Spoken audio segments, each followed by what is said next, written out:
دوستو السلام علیکم. میں غلام مصطفیٰ مانگریو آج پاکستانی قوم کو مبارکباد دینا چاہتا ہوں، کیونکہ پاکستان کے دستور کو اور آئین کو آج 50 سال مکمل ہو چکے ہیں. یہ آئین جو 1973 کا کانسٹیٹیوشن ہے، یہ پاکستان کے لیے نہایت ہی اہم دستاویز ہے. اس کی ایک اپنی اہمیت ہے، کیونکہ کسی بھی قوم کے لیے جو آئین ہوتا ہے وہ اس کی بنیادی اساس میں شامل ہوتا ہے. بغیر دستور کے، بغیر آئین کے یا کانسٹیٹیوشنز کے کوئی قوم نہیں تو حکومت رنگ کر سکتی ہے اور نہ ہی معاشرے کو صحیح نمونے سے چلا سکتی ہے. اور اس کانسٹیٹیوشن کے لیے جو قربانیاں دی ہیں پاکستان کی عوام نے، وہ بھی ایک تاریخی حیثیت کے حامل ہے.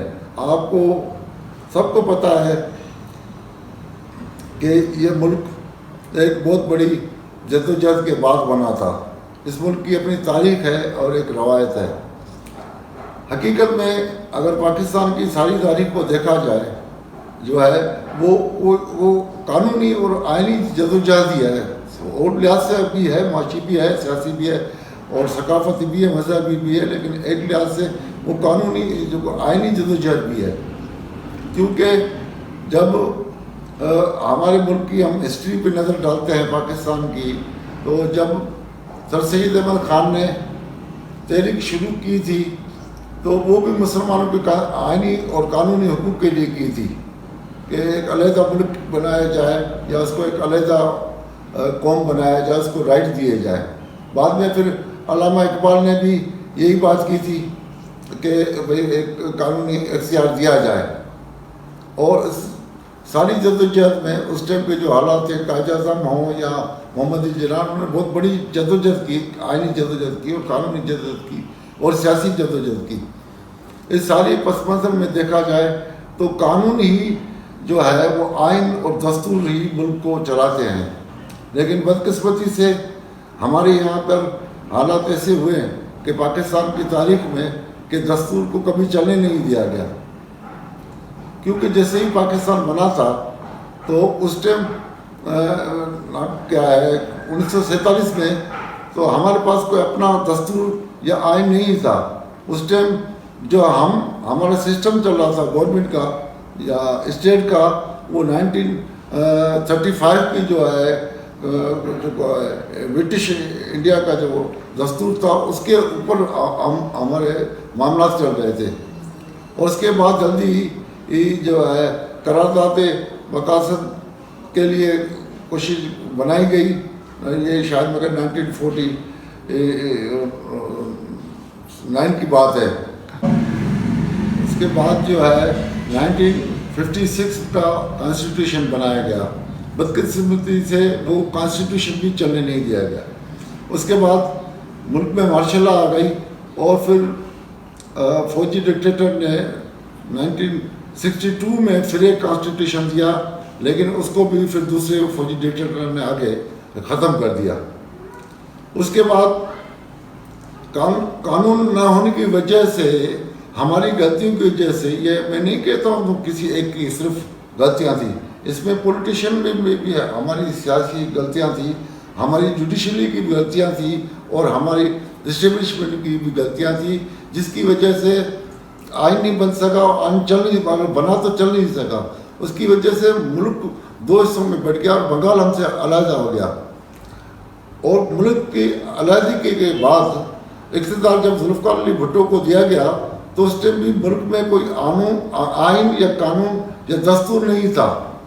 یہ ذوالفقار علی بھٹو کو ایک بہت بڑا میں کہتا ہوں ایک ویژن تھا، ایک بہت بڑی ایفرٹس تھی یا ایک اچیومنٹ تھی جو انہوں نے پوری قوم کو متفقہ کر کے 1973 کا کانسٹیٹیوشن دیا ہے. اور اس کو آج 50 سال تقریباً ہو چکے ہیں. 50 سال یعنی اس کی گولڈن جوبلی بھی حکومت نے منائی پارلیمنٹ کے اندر. تو اب میرا کہنے کا مقصد ہے کہ ایک قانون یا ایک آئین جو قوم اپنے لیے بناتی ہے وہ دنیا کے ہر ملک کے لیے ہے. تو ہر شخص ہر ادارہ اپنے قانون کو فالو کرتا ہے اور اسی سسٹم کے اوپر چلتا ہے. آج ہم جو دیکھ رہے ہیں کہ جوڈیشری کا اور پارلیمنٹ کا جو بحران ہے وہ بھی ایک قانونی آئینی اور سیاسی بحران ہے. میں اس سلسلے میں کہنا چاہتا ہوں کہ موجودہ حالات میں جس طرح یہ صورتحال کریٹ کی گئی ہے، اگر آپ نے آئین کو چھیڑا تو آپ کو فیوچر میں آئین آپ سے بن نہیں سکے گا اور آپ ایک بہت سنگین غلطی کر جاؤ گے، کیونکہ اس ملک کی سالمیت اور بقا جو ہے وہ 73 کے آئین میں ہے. بیسیکلی ہمارے جتنی بھی کانسٹیٹیوشن بنے ہیں یا ماضی میں ہماری جتنی بھی جو سیاسی جدوجہد ہیں کہ ہمیں پاکستان کے لیے، چاہے وہ علامہ اقبال کی ہوں، سر سید احمد خان کی ہوں، قائد اعظم محمد علی جناح کی ہوں یا ہمارے اور لیڈران صاحبان کی ہوں، وہ ہے بیسیکلی وہ ہے صرف مین اس کا جو اس ملک کے بننے کا مقصد تھا وہ یہی تھا کہ پاکستان کا قیام اسلام کے لیے، اسلام کی سربلندی کے لیے ضروری تھا. کیونکہ ان سارے لیڈر نے، یہ جتنے بڑے، یہ کوئی معمولی لیڈر نہیں ہے، یہ بڑے صغیر کے بہت بڑے لیڈر تھے. انہوں نے سوچا کہ ہم ایک خطہ ایسا زمین کا لیں جس کے اوپر ہم اپنے مذہب اسلام کی قانون کی پیروی کر سکیں اور وہ قانون اور آئین بنا سکیں جو نام کیا ہے اسلام کے مطابق ہو اور المائٹی اللہ کی نام کیا ہے اطاعت اور بندگی کے حساب سے اور حضور صلی اللہ علیہ وسلم کی پیروی کے مطابق ہونی چاہیے. اس کے حساب سے ہم کو قانون بنایا اور زندگی گزار سکیں. تو یہ قانون تھا ہمارے. آج بھی ہماری پاکستان کا مقصد میرے حساب سے ہے وہ ہے اسلام کی سربلندی اور وقار و عظمت کے لیے. تو دنیا کی واحد ریاست ہے پاکستان جو مذہب کے نام پہ بنی ہے، مذہب اسلام کے نام پہ بنی ہے. پوری دنیا میں ایسی کوئی بھی ریاست نہیں ہے جو مذہب کے بنیاد پہ بنی گئی ہے. لہذا میں کہتا ہوں کہ 73 کا آئین متفقہ طور ایک اسلامی آئین ہے، اور اگر آپ نے اپنے ملک کے آئین کی حفاظت نہیں کی اور اس سے اتنی اہمیت نہیں دی تو یہ پاکستان کے لیے مناسب نہیں ہے. ہاں، آپ سیاستدانوں کی غلطی کی وجہ سے، ہماری جوڈیشری کی غلطی کی وجہ سے، ہمارے اسٹیبلشمنٹ کی غلطی کی وجہ سے ہم سے بہت غلطیاں ہوئی ہیں اس میں، اور عوام نے بھی کی ہیں، سب نے کی ہیں، ہر کسی نے کی غلطیاں. لیکن اب ہم کو سدھرنا چاہیے. آج جو لوگ کہتے ہیں کہ بھائی پاکستان میں بہتری منانی ہے، پتہ نہیں الیکشن ہوں گے یا نہیں ہوں گے، یا ایمرجنسی آ جائے گی یا مارشل آ جائے گی، تو میں نہیں سمجھتا کہ پاکستان میں کوئی ایسی ٹیکنوکریٹ کی حکومت آئے یا ایسی کوئی ایمرجنسی آئے یا یہ جو ہے ڈیوریشن آف پیریڈ حکومت بڑھا دے. ایسی کوئی بات نہیں ہے. الیکشن بالکل ہوں گے، مجھے یقین ہے کہ بالکل 100% ہوں گے اور تقریباً میرے حساب سے یہ جو ہے اسمبلی اپنا ٹائم پورا کر چکی ہے، اور میرا اندازہ ہے کہ اگست تک شاید الیکشنیں ہو جائیں.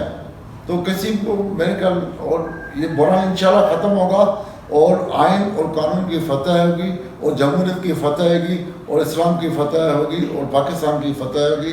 میں تمام دوست پاکستانی کو رمضان کے اس مہینے میں کہتا ہوں، آپ پاکستان کی خوشحالی کے لیے، پاکستان کے امن کے لیے، پاکستان کے پراسپریٹی کے لیے، پروگریس کے لیے اور ہیپینس کے لیے دعائیں مانگیں اور دعا کریں کہ پاکستان اپنے بحران کو پرامن طریقے سے حل کر لے اور فتح مندانہ قدموں سے عالم اسلام کے رہنمائی کرے. پاکستان زندہ باد، اسلام زندہ باد.